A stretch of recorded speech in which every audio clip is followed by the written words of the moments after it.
Hello and welcome to, well, an unexpected start to the series, but I was planning this. The Key Book series as part of my Christmas videos. Yes, the Fridays over Christmas are going to be the Key Book series. And they're going to be me talking about a key book. I'm going to start this off slightly different than I'm going to start the rest. The book today is No More Napoleons by Andrew Lambert. It's a really cool book. But I'm going to start off by actually reading the opening section from the talk I'm going to be giving at King's, or will have given at King's by the time this video comes out, but I'm actually recording it the day I give the talk.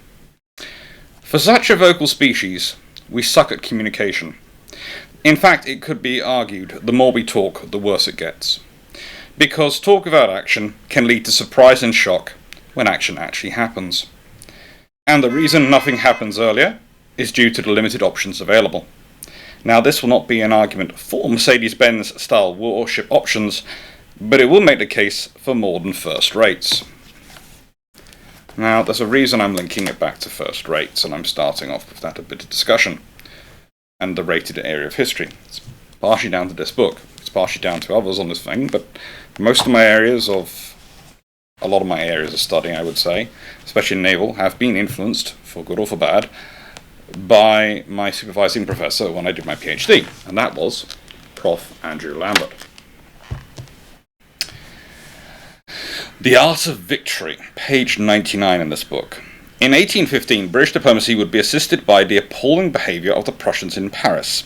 Wellington blocked plans to blow up the Pont Gêne, an act of cultural vandalism to assuage wounded pride. By contrast, the Prince Regent, a Francophile connoisseur so culturally tone deaf as to collect furniture and artefacts from the France of Louis XVI, urged Liverpool to return the art treasures Napoleon had looted from Italy, Germany and the Low Countries. The Musée Napoleons pan-European collection assembled the highlights of Western culture to endorse the imperial regime. It is something which European conquerors tend to like to do. They tend to like to gather all the art. It doesn't matter where they come from, they tend to like to gather all the art from everywhere else. Please note what's going to happen in this in a second, and then it turns out funny for history. Okay? Preserving the memory of Napoleon and forming a rallying point for rebels and revolutionaries, Liverpool understood how art had reflected and reinforced the glory of the ancient regime, with grand projects like Versailles. Victory gave the Allies the right to determine the fate of the looted treasures. It is most desirable, in point of policy, to remove them, if possible, from France, as whilst in that country they must necessarily have the effect of keeping up the remembrance of their former conquests, and of cherishing the military spirit and vanity of the nation. Art had always been a war prize. The Romans, Napoleon's exemplars, ransacked the ancient world to celebrate their universal monarchy, reducing nations to provinces, and precious objects to personal trophies. While Napoleon stolen, the Allies would return. Making a restoration the central metaphor of 1815, the Allies restored the Bourbons and removed the glittering trophies that fueled French dreams of universal monarchy. Liverpool faced down the lack of interest of Austria, Russia, untouched by art theft, and Castlereagh and Wellington's concern that the issue might delay a final resolution of the crisis, with support from Prussia, the papacy, Spain, the Low Countries, and the small states of Italy. Liverpool addressed the issue as a connoisseur. It was imperative to deny France political, military, or cultural hegemony in Europe. His demand for art restitution can be linked to the creation of a British National Gallery, as he purchased the impressive art collection of city financier John Julius Angerstein with the proceeds of an unexpected Austrian loan repayment. In his last portrait, created for a colleague and a fellow connoisseur, Sir Robert Peel, Liverpool held the founding charter of the gallery.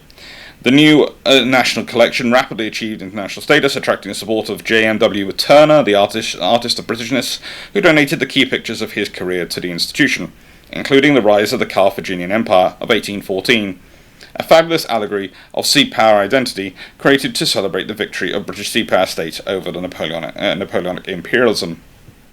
Now, here's the key criteria. To ensure British demands were above reproach, Bathurst's agent in Paris stressed Britain should not acquire any looted works.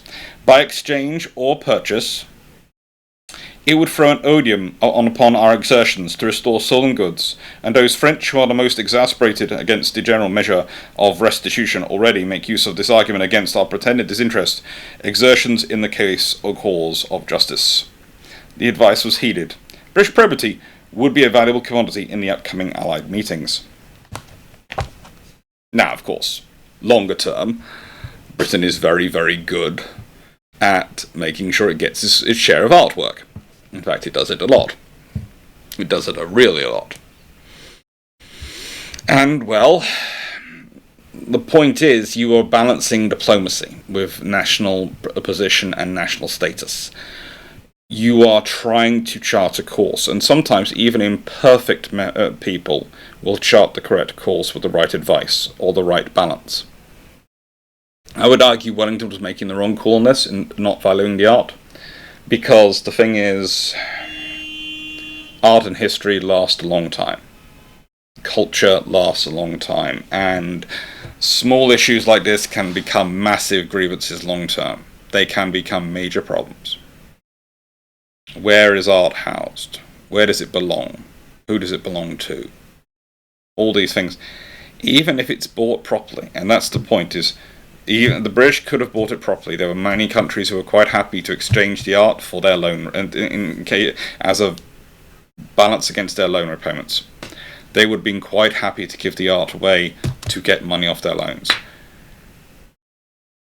But Britain couldn't afford that, because if they did, it would make them look as bad as Napoleon. They wanted to look better than Napoleon.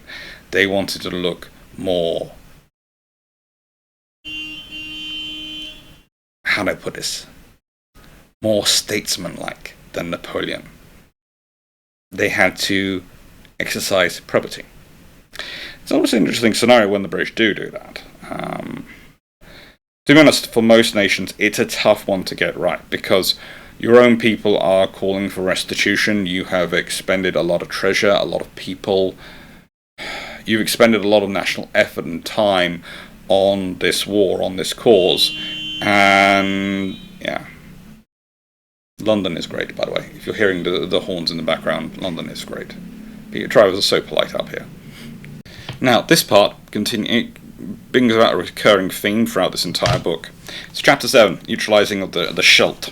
Belgian independence, Antwerp and the offshore balance. The post-war European settlement, carefully ordered and balanced to suit British agendas, lasted a mere 15 years. The overthrow of the Bourbon regime in France and the breakup of the United Netherlands in July and August 1830 forced the Great Powers to revise the system, to counter the risk that the new French regime would invade Belgium, or in an echo of 1793, be overthrown by more aggressive radical alternatives. Wellington, Metternich, Nesselrode, and Talleyrand, survivors of the 1815 process, could shape a new system. Meanwhile, Prussian General Karl von Clausewitz stressed the need for a European concert to maintain the 1815 balance. Despite the Grand Alliance returning France to the national boundaries of 1790 and using the Vienna system to block renewed aggression, France has not shown the least timidity in aggressively demanding new territories with every new treaty, in tearing apart the most ancient bonds of states and peoples, in promoting the most arbitrary and ephemeral political structures, in combining the most shocking treachery with force. Oh my, they must have read the British guidebook. Clausewitz understood that changing the Vienna system could spark a new round of conflicts, with France resuming a drive for territorial expansion and political hegemony stretching back centuries.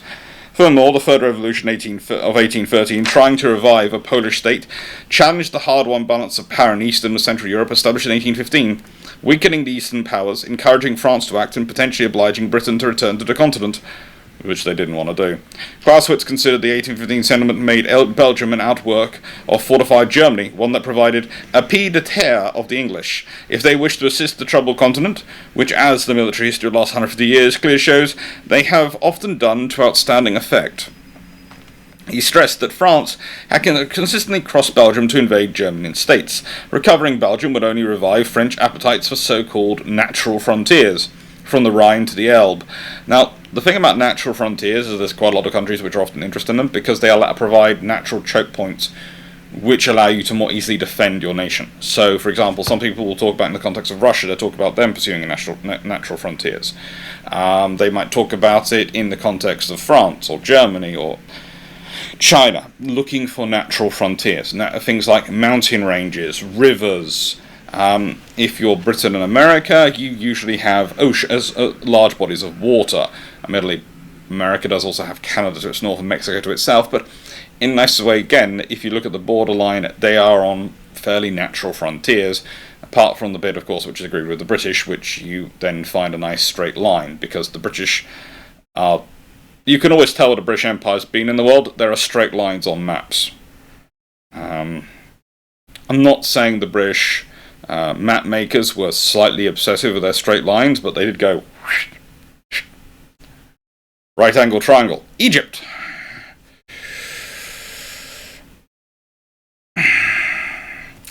He stressed that France had consistently crossed Belgium to invade German states. Recovering Belgium would only revive the French appetites for so-called natural frontiers, from the Rhine to Elbe. He believed preserving Belgium as a strategic barrier was vital for the security of Prussia and the stability of Europe.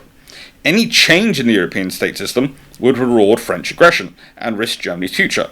He accepted the widely held but erroneous opinion that the July Revolution had been inspired by a desire to recover France's dominance of Europe, rather than domestic unrest, and shared Wellington's concern that a new war would rapidly assume a total revolutionary character, escaping the control of cabinets and kings.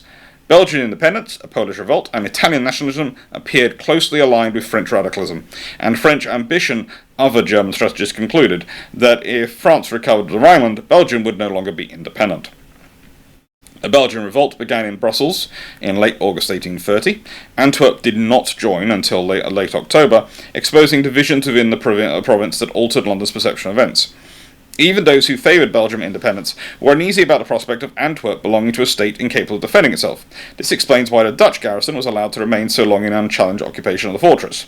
The surrendering of the United Netherlands, the first major challenge to the Vienna Order that had stabilised Europe since 1815, engaged all five great powers. The revolt was sparked by Dutch King Wilhelm's I's attempt to make his expanded state a significant European power, clashing with the Little Hollander agenda of Republicans, anxious for a return to the Dutch Republic's commercial golden age, free of Belgian provinces with very different ambitions. Oh my. Yes, artificial states tend to collapse. Usually inwardly. Sometimes outwardly, spectacular fireworks, but usually inwardly. Prime Minister of Wellington and Foreign Secretary Lord Aberdeen recognised the risk that Belgium could trigger a new cycle of revolutionary total wars. Having gradually recognised the new French regime of Louis Philippe only 2 days before the Belgian revolt, to maintain European stability, Wellington accepted he would have to work with Paris to secure a durable settlement, one that kept the Scheldt out of French control. On 11th September, he rejected Dutch calls for support against the rebels. Although the barrier forts were occupied by rebel troops, Wellington evinced no interest in sending British or German troops to recover them. He advised the Prussian king to conciliate France, to avoid an unlimited war. This proved decisive. While adjacent Prussia remained quiet, distant Russia and Austria were unlikely to initiate a counter-revolution. While Tsar Nicholas regretted the English had not acted as they had in 1814 and 1815, he accepted the fait accompli. Wellington's status ensured no one challenged his demand that the necessary conference be held in London. And exactly whose interests are going to be served here. In a nice way, it's not about the Belgian result, it's not about the Belgian interests, it's about the British interests. The Scheldt is this lovely body of water which makes invading the UK not easy, but more straightforward thanks to the tides, thanks to the way the currents work in the channel. You have more options of better landing grounds. So this is why the Scheldt has traditionally been quite an important strategic point for the British. They watch it carefully. And they might not occupy it, they might not control it directly, but they want to be sure of the person who is controlling it, who is directing it. And whilst the Belgian revolt polarised the great powers, Russia, Prussia and Austria favoured the forced re-establishment of Dutch rule, but the new French regime declared that using force against Belgium would start a war, Britain and Austria wanted to preserve as many of the advantages of the 1815 settlement as possible and reduce the risk that France would invade Belgium. While Russia proposed sending troops, Austria focused on northern Italy, Prussia showed no interest in active measures, and Britain elected to negotiate, working with the new French regime to minimise the risk of war. The Belgian crisis distracted Wellington from demands for domestic political reform, demands would bring down his ministry within weeks. Yeah, this is the other traditional problem. If you're dealing with foreign policy, you tend to get distracted from domestic issues. Humans are humans. They have a limit of how much they can deal with at a time, how much they can manage. What's interesting there is often this mythology that comes out that, there are these magic times when Europe was aligned and worked together where, they had this belief, all these international nations came together to form this sort of thing, do this thing, because they were all aligned and all agreed. No. There's never been such a time. Usually they are aligned in so much as their interests require them to walk a path together, and the power which is most interested in the result will tend to be the one, and has the clout to do so, will tend to be the guiding light of that path. And others will go along and hope to adjust it as they can to best suit their own interests. There is a limit to what they can achieve, there's a limit to what they want to achieve, but that's the best they can do. That is the best they can do. And now we fast forward to the 1840s, because, well, it's worthwhile just jumping on. I want to give you an idea of what this book covers. I'm not giving you the whole book. I rather hope you go buy your own copy, because it's a really good book. I think it is available on Kindle. I think it is available on e-reader for other systems as well, but I'm not 100% sure on that one. I have a hard copy, and, well, this is one of the occasions where I bought my own before waiting for getting a review copy, because, well, I'm Prof's book. Felt like I should support him. British responses. To counter the French frigate force, intended to distract attention from the critical Channel and Western approaches, and an expanding force of similar American units, Britain built 50-gun frigates, and a few 70-gun two-deckers for convoy escort duty, ordering 21 heavy frigates by 1849. Big frigates and small battleships operated on the distant stations. Tipperary and Joinville had highlighted it. The West Indies, Cape of Good Hope and South Pacific. In wartime, close blockades of French bases would prevent these big, expensive vessels from getting to sea, while the inscription Maritime would not produce enough sailors to crew them. Using large, expensive vessels for ocean raiding was a waste of resources. British trade was too extensive and diffuse to be cut, while a claim of global bases and a City of London would provide effective countermeasures based on the convoy system. The frigate threat emphasised the need to prevent ships from leaving Cherbourg. However, brig frigates were a secondary threat. Privateers remained the main concern. We're talking about the 19th century here. We're talking 1840s, and privateers, not pirates, privateers, are still our major concern. Few analysts have acknowledged their persistence after 1815, assuming the method had been abandoned, an assumption often linked to the abolition of privateering in 1856 Declaration of Paris. Before that date, privateers remained the primary threat to British shipping. Between 1793 and 1815, French and lately American privateers inflicted significant losses on British commerce, losses that embarrassed successive governments and reinforced the Navy's focus on trade defence. Oh my, the tribes in London are just very emotive today. And you can tell it's a small vehicle as well, considering the noise of the horn. It's a very small vehicle. Between 1793 and 1815, French and latterly American privateers inflicted significant losses on British commerce, losses that embarrassed successive governments and reinforced the Navy's focus on trade defence. These privateers ranged from small coastal craft to purpose-built brigs and sloops. British countermeasures, convoy, patrol, pursuits and cutting-out operations denied privateers any strategic effect. The response was national, integrating the Navy, intelligence gathering, reward systems run by the City of London, along with countermeasures by British licensed predators, critically those based in the Channel Islands. This was a major commitment. Officers who took part in these operations never forgot their cost and persistence. Now, it's worthwhile noticing the British licensed predators were basically privateers themselves, but, you know, they were licensed. British ships and French captured and attack on British commerce 1803 to 1815 is a nice little sort of, there's a lovely table here. And it shows that, you know, how many privateers they had, how many merchant ships were captured. It's surprisingly expansive, and there are years when there are 67 privateers, 53 privateers captured, 49 privateers captured, and usually it's in the 30s. I would say usually it's in the 30s. And the merchant ships captured can, well, in 1 year alone, 1810, it was 619. 619. After 1815, Britain actively supported the right of sovereign states to commission privateers, even when those privateers attacked British ships and the state in question had not been recognised by the British government. In the wars of decolonisation that created the independent states in Latin and South America between 1810 and 1830, Britain upheld the right of insurgent states to commission privateers, as Matthew McCarthy demonstrated, to maintain the highly aggressive maritime belligerent rights policy sustained by the Silence at Ghent and Vienna. Recognising privateers provided a legal basis to complain about illegal activity. By contrast, Britain forced Spain to stop using old colonial regulations to seize merchant vessels trading with the new states. In the Greek War of Independence, the British government upheld the distinction between privateers and pirates to avoid exposing its position on maritime belligerent rights to diplomatic scrutiny. Privateering in one form or another remained a policy option for France and the United States until 1856, when Britain secured the abolition of privateering to counter an American attempt to undermine British economic warfare policy. The British Consular Service paid close attention to the size and characteristics of the French merchant marine and seafaring population. The Syrian crisis of 1840 prompted the Times to assess French maritime resources and local enthusiasm for privateering in the Channel Atlantic ports. Special correspondent Andrew Kieran reported that several ports, and yes, special correspondents have been around for a long time, several ports between Dunkirk and St. Malo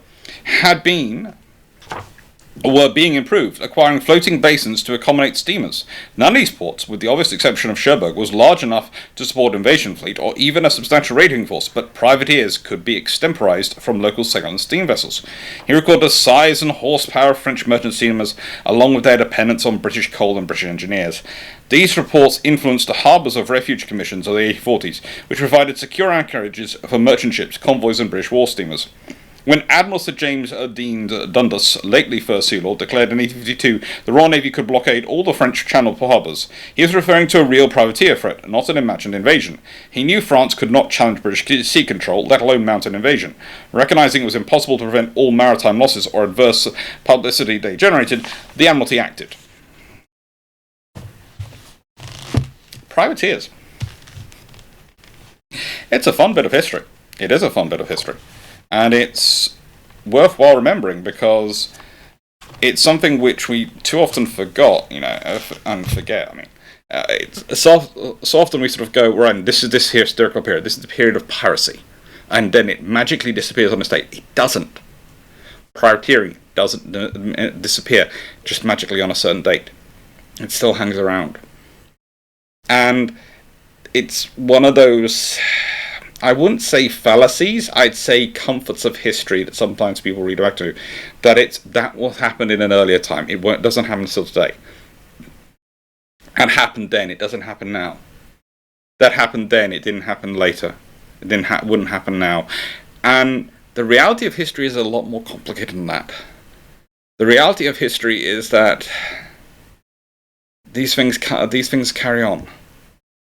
These things will always be part of it.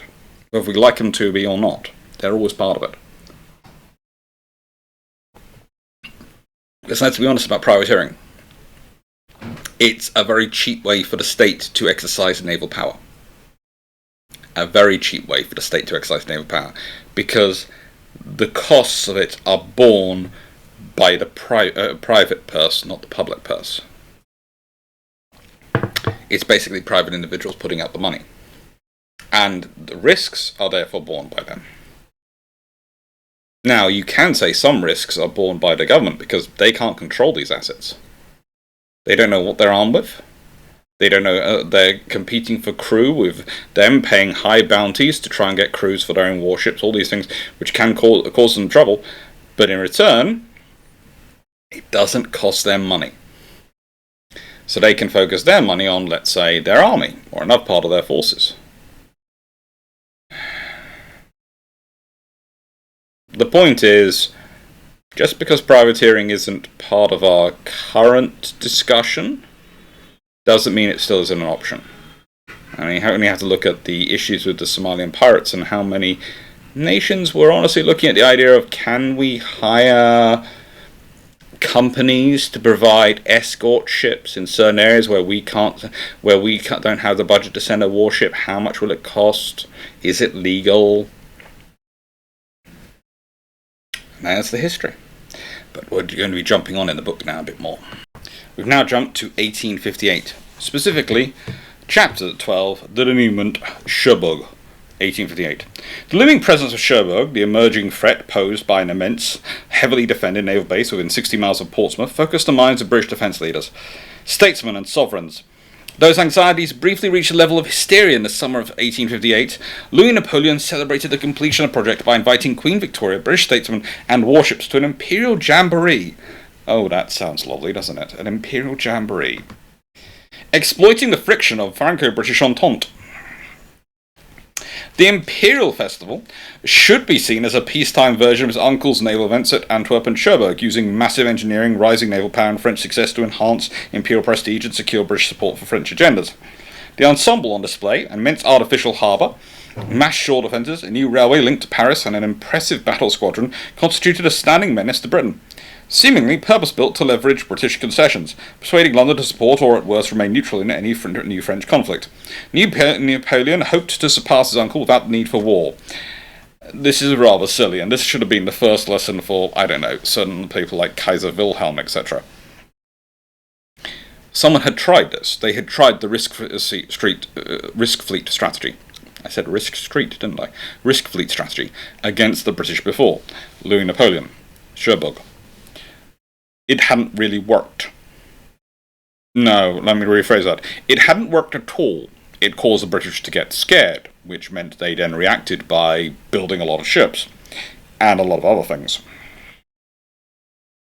The critical phase of the 19th century Anglo-French relations began on the 6th of August 1857, when Napoleon and the Empress Eugene visited Queen Victoria and Prince Albert at Osborne House, their seaside retreat on the Isle of Wight.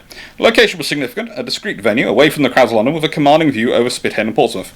The Emperor was anxious to plan future European alignments and emphasised a planned meeting with Tsar Alexander II in September.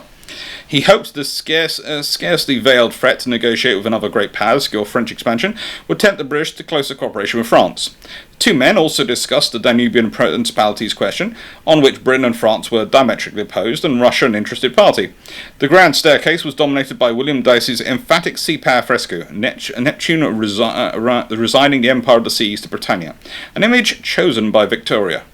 It is unlikely Napoleon missed the message. Napoleon's sought British support for plans to reorder Europe and North Africa to France's advantage. He would be disappointed. Albert reminded him that the Queen had no authority to make such an agreement. The cabinet determined British policy. In response to events, Albert shared his memorandum of the meeting with Count Walensky, the French foreign minister, who admitted it was accurate but refused to sign. He knew his master would not approve. Troubled by Bonaparte's urgency and coercive hints, Albert and Victoria decided to visit Cherbourg, the focal point of British concerns. They planned a low-key private affair, not unlike their visit to Louis Philippe at the Château d'Eu 11 years earlier. The royal couple left Osborne on 19th August aboard the royal yacht Victoria and Albert. Arriving at sunset, they were greeted by the perfect maritime and a prefect maritime and his flag lieutenant, along with several French generals, who were entertained on board, alongside Mr. Hammond, the British consul. Hammond's intelligence-gathering network was understood by all involved. Victoria compared a town with fortified hills rising behind it to the famed Prussian fortress of Eberstein at Koblenz on the Rhine. The following day, the royal party was shown the engineering highlights and loudly saluted. Victoria noted the docks and basins, of which there were 3 under construction, magnificent, formed of the finest granite of the country, and all executed in the best manner. They were extremely well defended. Heading out of the town to the south, the royal party stopped to look over the town and dockyard from the high ground, taking sketches. Later, Albert inspected the breakwater and other engineering works. While the royal party was entertained, Royal Engineer Captain John Clayton Cowell, Prince Alfred's governor, sketched the breakwater and the forts. Cowell had served at Beaumont and Sevastopol in 1854 and 55. The royal party left Cherbourg on the morning of 21st August. The visit persuaded the royals that Cherbourg was a threat. In a letter to Napoleon, Victoria praised its colossal grandeur, a sentiment that may have inspired his decision to organise a formal summit meeting in the harbour the following summer. In conversation with the Saxon minister in London, Count Witzum von Exrad, Albert claimed he had used the pretence of a pleasure trip to inspect the French base and obtained evidence to urge the government to place the English harbours and coast in a similar state of defence. The royal party visited Alderney on the voyage home to inspect the new harbour built to observe Cherbourg. Now, this is one of the fun things about British diplomacy and capabilities here. When you send a royal party to go and visit some place and they're there for diplomatic niceties, it's very difficult for someone to tell a member of the royal party, especially a royal, but even their governors and various assistants, to not do painting. and sketch drawings. It's incredibly difficult, because how do you do it in a diplomatic way? Oh, Your Highness, I'm sorry, we don't want you to draw. But I'm here, I brought all my painting stuff for my hobby. It's very difficult for people to tell royals not to do something. They will try, but they will be trying to do it in a diplomatic way, because you're dealing with a head of state. They're not a head of government, they're a head of state, and they have to be treated as such, which means they are a physical representation of that state, and they might be on your territory, but it becomes a diplomatic nightmare. And this is some of the fun things which Queen Victoria gets up to quite regularly in her career, in her reign, is being, in many ways, spy empress in chief. She loves to go out and do things like, I will gather with intelligence myself, and then I will tell my ministers exactly what I think is going on. I don't have the power to tell them what to do. I have the power to tell them exactly what's going on, so they know I want them to do something. That's the Queen's prerogative. The Queen doesn't have the power to tell them what to do, but she does have the power to compel them to do something. And that's the difference. Anyway, moving on from that rather fun part, we're returning to another contentious area of British policy. Building an army reserve. Although Britain's second and third line military forces between 1815 and 1914 have generated a significant literature, the analysis is dominated by reference to invasion and coast defences. There is no discussion of national strategy or the capabilities of the Royal Navy, on which both insular and imperial security ultimately depended, addressing local and national politics, training and deployments. The focal point of British strategy remained northern Flanders, a Scheldt estuary and Antwerp, essential to an invasion of Britain. By 1815, this time-honoured approach was linked to the strategic concept, the Wellington system, which would maintain British security by countering a French invasion of Low countries, dispatching a British field army to northwest Europe to cooperate with Prussia, Hanoverian and Dutch Belgian forces. When the system was tested in Waterloo campaign of 1815, militia units were embodied to replace regular formations in defensive roles on the English coast and in Ireland. The focus on Belgium, the needs of Ireland, and the experience of 1815 informed the development of the British military reserves for a century. No one in 19th century Britain, not even Wellington, thought the army was the first line of national defence. Yet by the middle of the 20th century, historians inured to wholly alien concepts of mass conscription, continental warfare and peacetime British Army of the Rhine assumed or implied that the army was the senior service. These assumptions impacted their reading of the alarmist home defence arguments used by Wellington and his followers to support the case for a larger regular military force. Wellington needed to release most of the home garrison for deployment to Flanders to repeat the Waterloo campaign. He did not fear a French invasion. He used invasion anxieties to generate second-line formations to replace the regulars at home. Contemporary naval arguments were equally unreliable indicators of national security needs. In the fraught spring of 1855, with the army in the Crimea at its lowest ebb, former soldier and experienced army administrator Lord Panmure, the new Secretary of State for War, explained the lack of reserves for the ongoing campaign why the army was so small. The causes which have led to the maintenance of this country of so small an army are manifold. First, ever since the Commons of England have made their voice heard in its government, they have evinced a deep jealousy of a standing army, which looks to the sovereign as its head for all promotions, discipline and orders, though paid by annual vote of Parliament. Secondly, the people of this country have always been in the habit of looking to their insular position as a reason why they should depend more on the Navy than an army for their protection, and have looked to the former only as necessary to afford protection in our colonies and to maintain order and respect to the law at home. They have never looked on the army as a force which was to be kept available for foreign aggression. Thirdly, every ministry for the last 40 years has striven, one after another, who shall gain the most popularity by reducing our army to the lowest possible amount with which the colonial release could be carried on without subjecting our soldiers to absolute exile from the native country. Alongside the strategic imperative Wellington system, the regular army's other role in a great power conflict involves supporting naval operations to enhance sea control, both to prevent an invasion and enable economic warfare. Yeah, economic warfare.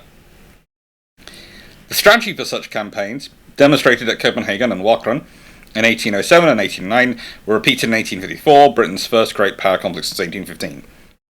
The Navy assumed command of the sea, applied economic pressure, and prepared to bombard or capture hostile naval bases.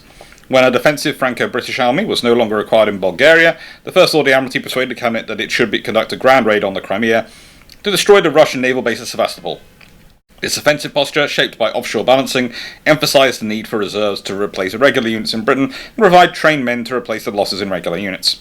Those men had been raised in 1852, a year when French interest in Belgium became a major concern. 19th century debates about the size of the British Army and the quality of its reserves were dominated by economic concerns flowing from the 2 decades of unlimited war and time-honoured opposition to standing armies in peacetime. Senior soldiers and their civilian allies understood that the only rationale that would justify more troops at the risk of a French invasion was not credible. Not only had Napoleon made no attempt, but post-1815, French regimes lacked domestic support, military resources and allies that he could command. Critically, a serious invasion would require the French to secure the Scheldt estuary, the focal point of Wellington's thinking in 1814. While Wellington's system was the central pillar of national strategy, he could not mention deploying a field army to Belgium in public. When his attempts to create the critical domestic reserve force failed, he was obliged to fall back on alarmist rhetoric about an improbable invasion. Yes, invasion scares. They come, they go, they happen. There is a lot more read into them. I do agree with Andrew on that one, because of the experience of World War II and the world that comes after World War II. You always have to remember that the Cold War shaped not just our thinking at the time, but our evaluation of the past. And in some ways it still shapes our thinking, because the Cold War reality is not the reality of much of history. It was a very interesting time. In some ways it was also almost the most peaceful time in history, in global history, because the world being divided into 2 sides and having these sort of structures that they created, informal and formal, of alliance that banded so many different nations together and so many different factors, meant that it was more cohesive in a way than it's ever been. Usually you are balancing multiple different factions, multiple different nations, with multiple different interests, who can all intervene depending on how those interests align. It's very rare you are able to go, we can make a phone call to one person and we can have an actual answer. That's not a normal period of history. And in many ways, the world we've been dealing with since the end of the Cold War has been returning to that. People thought the world would continue on as it had during the Cold War, even though the Cold War in many ways had ended because of one side had basically been economically broken. The fact is, though, it didn't. It's reverted to its historical norm of interests, of nations having interests, not alliances, of nations having what they need to do in order to survive, in order to thrive, in order to plan for the future, above necessarily what are old. This is our old friend. Well, they want that and we want that, so in a nice way, only one of us is going to get that, so we're going to have to get it ourselves, and who cares about the friendship? That becomes the reality. That becomes the world you're dealing with. Because nations at their heart are self-interest. And whilst there has been a movement a few years ago where people went, well, there's enlightened self-interest, where they go and deal with problems abroad before they become the problems at home, and you sit there and go, yeah, that's still self-interest. It's not enlightened. It's, in many ways, it's thinking 2 or 3 moves ahead and going, well, if I deal with this problem while it's over there, it doesn't become a problem here. Because the problem here is going to be very expensive and difficult to deal with. Over there, it's cheaper, and I'm going to keep the loss and risk to my own economy at a minimum. And that's often the criteria which nations are looking for. Risk to their economy. That's often the criteria, because everything else flows from the economy. If you have a strong enough economy, you can afford to pay for the things your people want. You can get re-elected. If you manage to damage the economy, or if your economy is getting damaged by a war, you're in trouble. So you want to deal with the economic issues before they become economic issues. So you want to deal them away from you, preferably. Sorry, I've changed. I'm now post the talk. But yes, the last section of this wonderful book. And it's an interesting bit. It's also going to be the longest read, so do bear with me, but I hope you enjoy this. Where Wellington saw a strategic bridgehead to restrain France, Repington also urged the need to open a gap in the protectionist economic systems that had gripped Europe. A phenomenon he compared with Napoleon's continental system. Britain could no more afford to see the region fall into the hands of another great power now than at any time in the past. What he feared was a silent takeover, cultural and commercial absorption into Germany through tariff policy. He reminded Dutch readers that every time they had taken the side of continental powers against England, they had lost, and like Belgium, they could rely on British support if they wished to remain independent. Keeping other great powers out of the Low Countries had been one of the most cherished, consistent and consecutive traditions of our foreign policy for the last 300 years. It can never be abandoned without abdication or opposition as a leading power in Europe, without loss of a stating influence which makes for peace, and without grave prejudice to our predominance at sea. In other words, it was against Britain's strategic interests.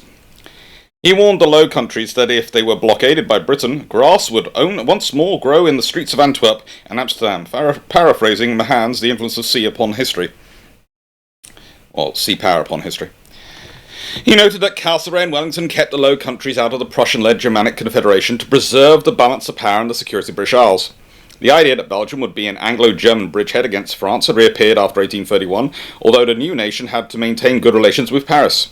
The shift to a national bastion in Antwerp in the 1860s assumed Netherlands and Britain would provide support. After 1871, the new strategic geography of a powerful French fortress barrier made a German attack through Belgium increasingly attractive, using the Meuse Valley. This prompted new Belgian defences at Liège and Namur. Britain's failure to make its policy in this issue clear, despite Gladstone intervention in 1870, left many in Belgium doubtful that any support would be forthcoming. The Belgians needed to know that they could rely on a British guarantee. A growing sense that it had become ineffective threatened to throw Belgium into the Continental Alliance system, which is bad for Britain's strategy, very bad for Britain's position. After 1871, the German nationalists, many inspired by the aggressive rhetoric of historian Heinrich von Trisch, argued that the Low Countries and their great rivers were part of the new empire's destiny. The 1815 settlement had been a failure because it did not give Prussia the North Sea coast, while both Dutch and Belgians were Germanic peoples. It's always worrying when someone starts declaring that the peoples in your country are actually part of their peoples, especially when they're a bigger, more powerful nation. Repington predicted that Germany would seize these territories, ignoring the 1839 treaty, and mocked the peaceful notions of Liberal leader Henry Campbell Bannerman and the League of Peace. He preferred the more heroic policy of Elizabeth I. The strongest safeguard against the immersion of the Low Countries in the whirlpool of war is fixed determination of Britain, France, Belgium and Netherlands to maintain the integrity of the Low Countries at all costs and against all comers. If the Low Countries were prepared to resist, he believed they would be on the winning side. The Belgian government read Repington's article debating whether it had been placed in the Times by British ministers before discussing the issue with the current military attaché, Lieutenant Colonel Barnardson. The attaché advised the Belgian Chief of Staff that the War Office had authorised him to report that 100,000 British troops would be sent if Germany invaded Belgium, because Germany now had a strong fleet that could use the Scheldt to attack Britain. It's a quantitative race. This is the effect of it. It's a quantitative race. In essence, British self-interest would ensure support for Belgian neutrality and independence, as it always has. Former Defence Attaché Repington recognised the strategic significance of the Scheldt. Following local developments, on the 23rd of January 1905, the Times publishes a lament for the damage done to Anglo-Dutch relations by the Boer War and the failure of the British press to recognise the resulting danger. He reminded readers that Britain, Prussia and the Netherlands had fortified the Low Countries as a bridgehead where their armies would assemble for war against France. In the changed situation after 1839, Belgium and Holland prepared to defend themselves with fortification systems. Belgium depended on the national redoubt at Antwerp and British support. Now the only threat came from Germany. The security of the Low Countries was critical for Britain, because they held the great maritime position which extends from the Scheldt to the Zuider Sea. He stressed the role of the regional geography in continental invasion projects from Philip II to Napoleon. Napoleon understood that, with the Low Countries in his grasp, it lay in his power not only to reconstruct his war navy, but to threaten our very existence as a nation. Britain learned this lesson quite early in its national struggles and its national growth. It never forgot it. Therefore, the security of the Low Countries was our first, greatest, and most important interest on the continent of Europe. Something to put into the brutal frankness that we mean to fight for. Historians from Rank to Trisch had encouraged the German nation to incorporate these small states and become a power at sea. German ambition threatened British strategic and economic interests, and German states rarely respected treaties that hampered their ambitions, noting the violation of international agreements in 1864 and 1870. Bringing the Low Countries into Germany's protectionist economy, a revived continental system would cripple British and American trade. Germany was slowly insidiously taking over these vital states. Its propaganda, both anti-British and pro-economic union, was in every bookshop. Another continental system would ruin the Low Countries. And please note, there's a key point there. It wasn't just Britain which was being phased out by the system, it was also America and other economic powers. One of the things it's worthwhile realizing is that the Germans are managing to, through their actions, and I would say to an extent, not looking outside their own nation, dealing with their own internal politics, and presuming the rest of the world understands what's going on. We're racking up enemies a lot earlier than we often like to talk about. Britain is also quite good at doing this in its history, and a fair number of nations have the ability to do it. But usually what happens is the politicians and the leadership and to some the national debate is inward looking, and they presume the outside understands their reasoning and understands their ideas and accepts them, until they find very quickly they're not. Repington's arguments reflected British policy across the past 300 years, demonstrating how sea power had sustained British influence in Europe. He went on to explode the continentalist myth.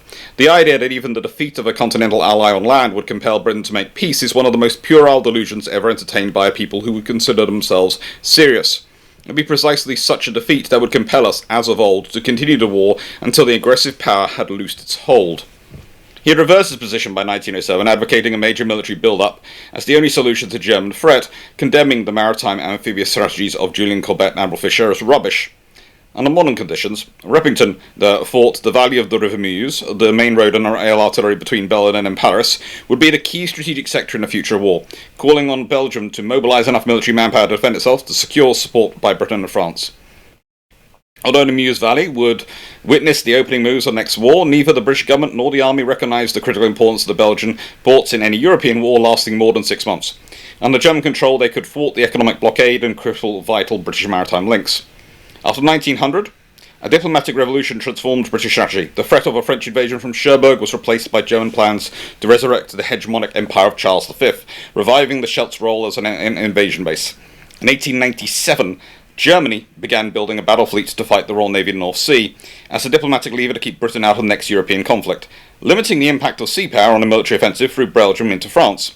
There are parallels with the objectives behind Louis Napoleon's naval policy, while the British response was predictable, using a naval arms race to retain sea control.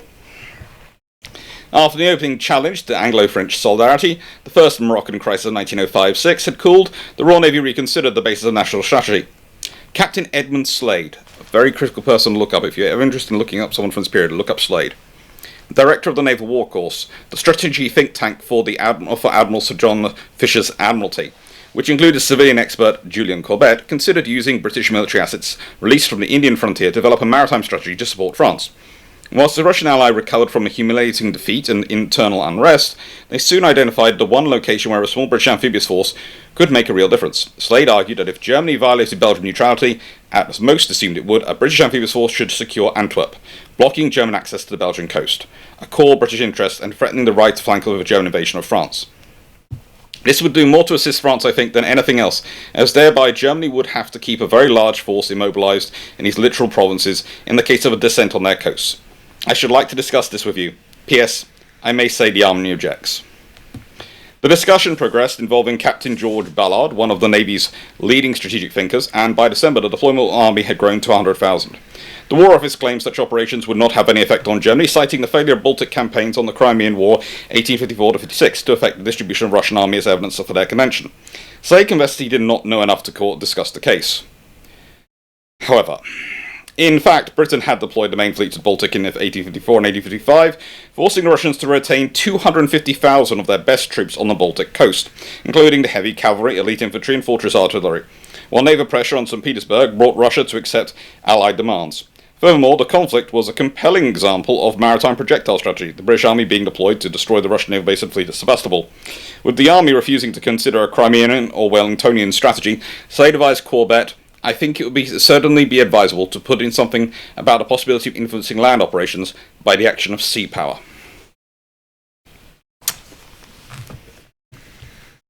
It's a good book.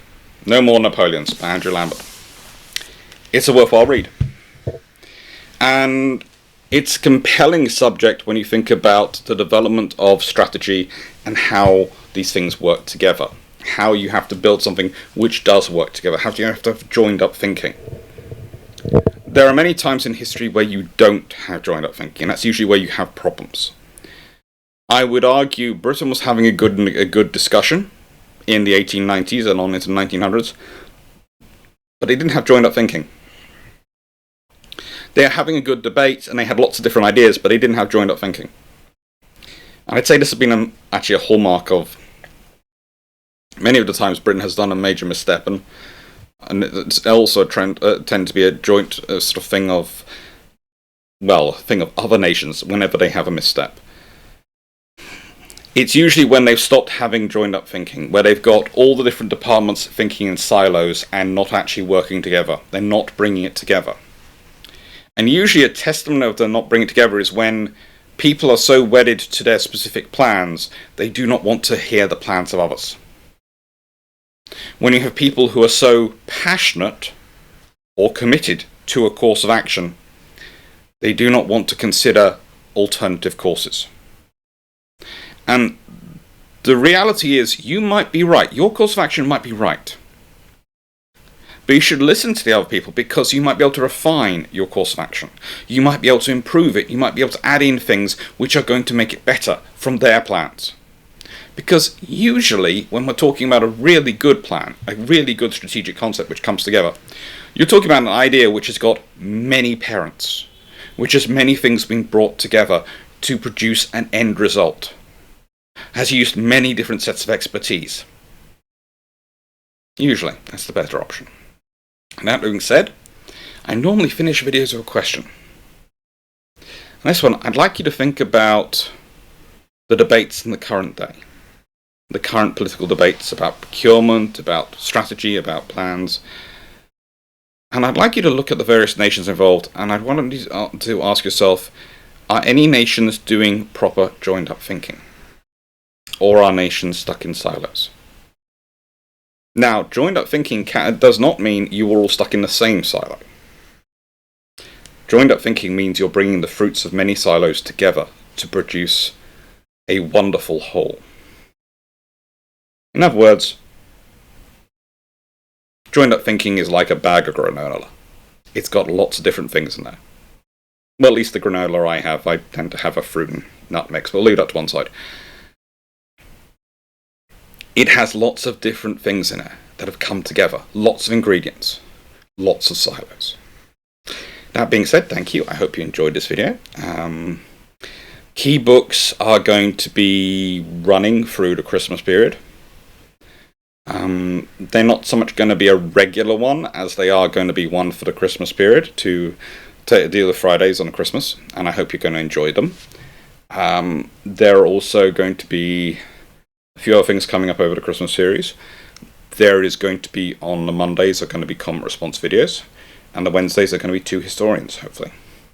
If I can get all the historians organised. And then the Tuesday and the Thursday videos are just going to be the fun ones. And the Saturday videos. Take care, everyone. Hope you enjoyed them. Thank you very much for watching. Toodles.